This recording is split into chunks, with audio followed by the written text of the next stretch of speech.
تو بہرکیف یہ انتہائی پرسنل بات ہو جاتی ہے ان کی، لیکن ایک تعارف میں بیان کرنے لگا ہوں تو اس کے اندر یہ چیز واضح کر دینا چاہتا ہوں کہ وہ کس طرح کے حالات میں انہوں نے زندگی گزاری ہے۔ تو ازدواجی زندگی کی تلخیاں بھی انہوں نے برداشت کی، پھر کاروباری مسائل جو دادا جی سے انہیں چیزیں ملی تھیں، دادا جی کے ساتھ کاروبار مل کے کرتے تھے، اور پھر ابا جی شریف آدمی تھے بنیادی طور پر، اچانک جو مہنگائی آئی اور چیزیں ہوئیں، پھر کاروباری جو تبدیلیاں ہوتی ہیں وہ مطلب کرنا ہوتی ہیں، وقت کے ساتھ نہیں کر سکے تو کاروبار بھی تباہ ہو گیا، اور نتیجے کے طور پر انہوں نے ایک چھوٹی سی ٹک شاپ بنا لی گھر کے باہر، بینچ پہ جو ہے نا ٹک شاپ بنا کے جو ہے نا یہ گزارا کرتے تھے۔ پھر مجھے یاد ہے میں اپنی استانی صاحبہ کے پاس پڑھنے جاتا تھا تو یہ جا کے ان کی لکڑیاں کاٹ دیتے تھے یا چھوٹے موٹے کام کر دیتے تھے۔ اس طرح لوگوں کے کام کر کے بھی انہوں نے مزدوری کر کے بھی گزارا کیا ہے، والدہ نے بھی مزدوری کی، انہوں نے بھی کی، اس طرح انہوں نے اپنی اولاد کو پالا۔ اور جو بندہ سونے کے بٹن پہنتا تھا، جس کے پاس دولت کی ریل پیل تھی، جن لوگوں کے پاس، جن کے پاس کہتے تھے بہت سونا تھا اور پیسہ تھا، کاروبار تھے، انہوں نے پھر جو غربت دیکھی ہے کہ اس کی حد ہو گئی، اللہ معاف کرے، بہت زیادہ غربت دیکھی، اس کا سامنا ہم نے بھی کیا، دیکھا، لیکن انہوں نے ایک ارادہ کر لیا تھا کہ ہم نے اپنے بچوں کو پڑھانا ہے، تو اپنے بچوں کو پڑھایا۔ ہم بھائیوں کی انہوں نے جو ہے نا کوشش کی کہ ان کی جاب ہو جائے، اور ان کی دعائیں تھی، سفارش تو کوئی تھی نہیں، نہ کوئی جاننے والا تھا، درویش آدمی تھے، فقیر اور ملنگ انسان تھے، تو اللہ نے کرم کیا، 2 بیٹوں کی جابس بھی ہو گئی، باقی کو انہوں نے ہنر سکھایا۔ اس دوران جو ہے نا وہ زندگی گزارتے رہے، سادہ زندگی، پگڑی سی پہنتے تھے، ایک صافہ کاندھے پر ڈالتے تھے، اور سادہ جوتی، چادر، اور وہ گھومتے پھرتے نظر آتے تھے ہمیں محلے کے اندر۔ وہ پورے محلے کے چاچا جی تھے، لوگ ان سے بہت پیار کرتے تھے، جو ہے نا بہت مان کرتے تھے ان پر لوگ۔ صبر و شکر سے گزاری انہوں نے زندگی، خودداری سے، خودداری کو نہیں جانے دیا انہوں نے۔ وہ بڑے سے بڑا امیر آدمی ہے، غریب ہے، ان کا رویہ ایک ہی ہوتا تھا، ٹو دا پوائنٹ بات کر دیتے تھے، جو سیدھی اور سچی بات ہوتی تھی نا وہ بات کرتے تھے، وہ دوغلا پن نہیں کرتے تھے، ان کے اندر نہیں تھا، وہ نہیں کرتے تھے، کسی کو دھوکہ نہیں دیتے تھے۔ ہمیں نصیحت کرتے تھے، بیٹا کبھی زندگی میں چوری نہ کرنا، مانگ کے کھا لینا، کسی سے ادھار لے لینا، مانگ لینا، چوری نہیں کرنا اور دھوکہ بھی نہیں دینا۔ وہ ہمیں نصیحت کرتے تھے کہ بیٹا دیکھو میری زندگی میں جتنی بھی غربت ہے، لیکن ہمارے دروازے پر کوئی بندہ آج تک نہیں آیا پیسے مانگنے کے لیے، میں نے کسی کا قرض نہیں دینا، کسی کو میں نے دھوکہ نہیں دیا، زندگی سادہ رکھی ہے۔ یہ وہ نصیحت کرتے تھے، بچوں کی تربیت بھی کی انہوں نے، اور صبر شکر بھی کیا، کسی کو دھوکہ نہیں دیا۔ ان کی عوامی زندگی، دراصل وہ عوامی آدمی تھے، اگر میں یہ کہوں نا کہ زندگی ان کی عوامی کیسی تھی، وہ عوامی آدمی تھے۔ جب بھی وہ گھر سے باہر نکلتے تھے گلی میں اور سڑک کے قریب پہنچتے تھے، کسی بینچ یا پھٹے پر بیٹھ جاتے تھے تو لوگ انہیں دیکھ کے آنا شروع ہو جاتے تھے، اور وہی محفل لگ جاتی تھی، 10-15 بندے جہاں وہ بیٹھتے تھے وہ اکٹھے ہو جاتے تھے، اور باتیں چیزیں ان کی رہنمائی کرنا، ان کو مشورے دینا وہ بھی دیتے تھے، اور سب کی خیر اور بھلا چاہتے تھے۔ انسان بہت بڑے تھے، غریب تھے، لیکن دل ان کا بہت امیر تھا، یقین کریں بہت امیر دل تھا۔ وہ ہمارے لیے ان کے پاس پیسے جتنے آ گئے تھے نا، آتے تھے، وہ ہم پہ خرچ کر دیتے تھے، جیب اپنی خالی رکھتے تھے، لیکن ان کا دل بڑا غنی تھا۔ عوامی زندگی تھی، وہ محفلیں کرتے تھے، ان کی کہاوتیں بڑی مشہور تھیں، لوگ ان کی کہاوتیں سننے کے لیے دور دور سے آتے تھے اور کافی دیر بیٹھتے تھے ان کے پاس کہ ہمیں کوئی بات سنائیں۔ کہاوتیں سناتے تھے، قصے، داستانیں، کہانیاں سناتے تھے، جس موضوع سے متعلق بات ہو رہی ہوتی تھی اسی موضوع کے مطابق کوئی شعر، کوئی جملہ، کوئی کہاوت فٹ کر دیتے تھے۔ اس طرح جو ہے نا لوگ ہنستے بھی تھے، لوگ خوش بھی ہوتے تھے ان کی محفل میں۔ سادہ انداز سے مطلب وہ گفتگو کرنا شروع کرتے تھے، سادہ زندگی، سادہ باتیں ہوتی تھی ان کی۔ سوچ ان کی بہت پرانی تھی، پرانی طرز کے آدمی تھے وہ، جو ہے نا خوف خدا رکھنے والے۔ اب اگر انہوں نے کسی کا 1 کروڑ دینا ہوتا تو شام کو آ جاتا تو اسی شام کو جا کے وہ دے آتے، اگلے دن چاہے وہ صبح کو دال کھا لیتے یا بھوکے رہ جاتے۔ کوئی سین کے آدمی تھے، کسی کا احسان لینا پسند نہیں کرتے تھے، اگر احسان لے لیا ہے تو اس کے احسان کو یاد رکھتے تھے کہ اس بندے نے مجھ پہ یہ احسان کیا ہے۔ وہ ہمیں بھی نصیحت کرتے تھے، بیٹا اس بندے نے احسان کیا ہے، اس کا یہ احسان اتارنا ہے۔ تو یہ دیکھ لیں ان کے اندر کتنے اچھے اوصاف تھے، کتنی زندگی کی باتیں ان کی یاد آتی ہیں۔ ہم بھائی شادیاں ہونے کے باوجود بھی جاتے تھے ان کے پاس، راتوں کو بیٹھتے تھے، سردیاں ہوتی تھیں، الاؤ گرم ہو جاتا تھا، ان کی رضائی میں ہم گھس جاتے تھے، بیٹھ کے باتیں کرتے تھے۔ ہماری بیویاں فون کرتی تھی کہ گھر کب آؤ گے تم لوگ؟ ہم کہتے تھے آپ لوگ سو جائیں ہم آ جائیں گے۔ رات کے 12 بج گئے، 1 بج گئے، 2 بج جاتے تھے، ہم باپ کے ساتھ بیٹھے ہوتے تھے، کیونکہ ہمیں سکون ملتا تھا، مزہ آتا تھا ان سے۔ سگریٹ پیتے تھے یا چائے پیتے تھے، 2 ہی ان کے شوق تھے، اس کے علاوہ ان کی کوئی لت نہیں تھی، کوئی وہ بری بات نہیں تھی ان کے اندر۔ وہ باتیں کرتے رہتے تھے اور ان کا انداز بہت اچھا تھا۔ انداز ہوتا ہے نا، ہم سب کو، لوگوں کو ان کے انداز سے بھی بڑا پیار تھا، ان کی باتوں سے، ان کی چیزوں سے لگاؤ تھا۔ اس کے اندر وہ بہ کے وہ باتیں کرتے رہتے تھے۔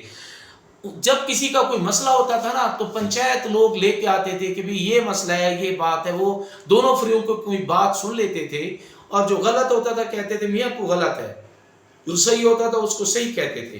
یہ نہیں دیکھتے تھے کہ وہ جس کو میں غلط کہہ رہا ہوں کتنا دولت مند ہے، کتنا بڑا آدمی ہے، میرا تعلق رہے گا، خراب ہو جائے گا، نہیں، اس سے روادار نہیں تھے۔ وہ بات مطلب آج کی دنیا میں لوگ ہیں نا، کوئی بھی فیصلہ نہیں کرنا چاہتا، کوئی غلط اور صحیح نہیں کہنا چاہتا تھا، کہیں نہیں کہنا چاہتا آج کی دنیا میں، ایسی ان کی عادت نہیں تھی۔ ان کی کلیئر عادت تھی کہ وہ بات کرنے کے، کلیئر بات کرنے کے عادی تھے، واضح بات کر دینا، کہہ دینا کہ بھئی تو غلط ہے تو صحیح ہے، بس اسی وقت پنچایت لگائی، اسی وقت فیصلہ کیا اور بات ختم کر دی۔ یہ نہیں دیکھا کہ مخالف ہوا، کوئی موافق ہوا، لیکن لوگ ان کا بڑا احترام کرتے تھے۔ میں نے انہیں دیکھا ہے، اپنی آنکھوں سے دیکھا ہے کہ اتنی اولاد ان کی شاید ان سے ایسوسیٹ نہیں تھی، لوگ ان سے بہت زیادہ ایسوسیٹ تھے، ہمیں بھی نصیحتیں کرتے تھے، اتنے لیکچر اولاد کو دیے ہیں نا انہوں نے، اتنا سمجھایا ہے، ہر طرح کی کمی پوری کی۔ ہم لوگوں نے کوشش کی پلے باندھنے کی، لیکن انسان ہے، ہم سے بھی خطائیں ہوئیں، ہم نے ان کی باتوں کو شاید اس انداز سے نہیں لیا۔ بہت سی باتیں ہم نے سیکھ لیں، بہت سی باتیں یاد کرتے ہیں، بہت سی باتیں جو ہے نا ان کی عمل کرنے کے قابل ہیں۔ پھر وہ انہوں نے دیکھا کہ ایک صدمہ دیکھا بہت بڑا، کہ ان کی زندگی میں ان کے 3 بیٹے فوت ہو گئے، جوان بیٹے۔ تو اس کا دکھ درد انہوں نے صبر اور حوصلے سے برداشت تو کیا ہے، لیکن اندر سے وہ ٹوٹتے رہتے تھے، انہیں یاد آتی تھی۔ وہ کہتے تھے بیٹا میں سگریٹ اس لیے پیتا ہوں تاکہ میرے ذہن جو ہے نا تبدیل ہو جائے، میری یاد بدل جائے۔ بہت اچھی زندگی گزاری، لوگوں سے، علاقے والوں سے، محلے والوں سے، ان سے پیار کیا، لوگوں کے کام آئے، ان کی رہنمائی دی۔ وہ کہتے تھے مشورہ امانت ہے، کسی کو غلط مشورہ نہیں دینا، نبی صلی اللہ علیہ وسلم کی سنت ہے، اور اس کے خیانت نہیں کرنی۔ بہت اچھی عادتیں تھیں ان کی۔ پھر فوت ہونے سے پہلے مہینہ 1.5 مہینہ پہلے وہ علیل ہوئے، پھیپھڑوں میں وہ سانس کا مسئلہ ہو گیا تھا انہیں، اس کی خدمت کی ہماری گھریلو خواتین نے، میری بیگم نے، باقی بہوؤں نے بھی ان کی خدمت کی، لیکن میری بیگم کی زیادہ تعریف کرتے تھے کیونکہ یہ ان کی روز مالش بھی کرتی تھی، خدمت کرتی تھی، کہتے تھے یہ غیر ہو کے میری خدمت کر رہی ہے۔ میں خود بھی اپنی بیوی کا اس حوالے سے اس کا یہ احسان نہیں اتار سکتا، کیونکہ ہسپتال میں جا کے مالش کرنا، ہسپتال میں جا کر دبانا، ڈیلی خدمت کرنا، ان کے کپڑے دھونا، ان کے کپڑے جیسے بھی ہیں ان کو دھونا، تو یہ بہت بڑی اس کی خدمت تھی جس کا میں اجر نہیں دے سکتا، اللہ تعالیٰ اس کو اس کا اجر دے۔ باقی لوگوں نے بھی اس کی خدمت کی ہے۔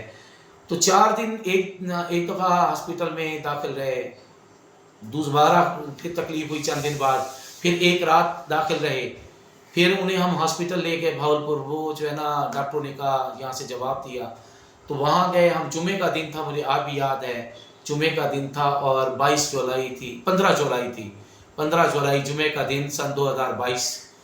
تو ہم نے انہیں جو ہے نا ایمرجنسی لے گئے، فوراً ان کا ٹریٹمنٹ شروع ہو گیا، ڈرپیں لگ گئیں، سارے آ گئے، ٹیسٹ ہونے لگ گئے، تو ٹیسٹوں کے رزلٹ آنے تھے۔ اس دوران جمعے کا وقت ہو گیا، ساتھ ہی مسجد تھی۔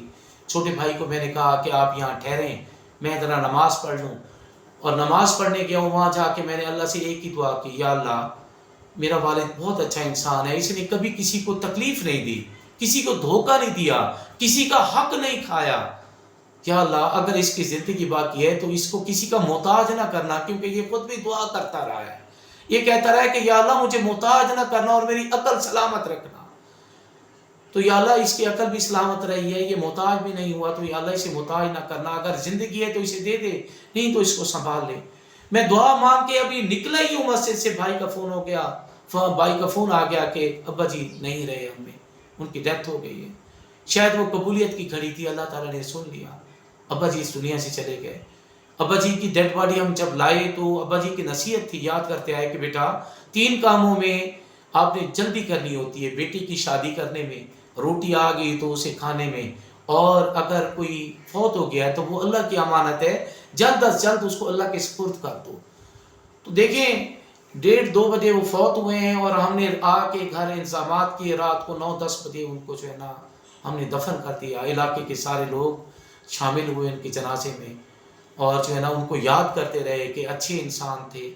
میں ان کی قبر میں اترا، وہاں بیٹھا رہا، حالانکہ گرمیوں کے دن تھے، بارشیں تھی، حبس تھی، لیکن قبر بہت ٹھنڈی تھی، بہت وہ جو ہے نا اس کے اندر سکون تھا۔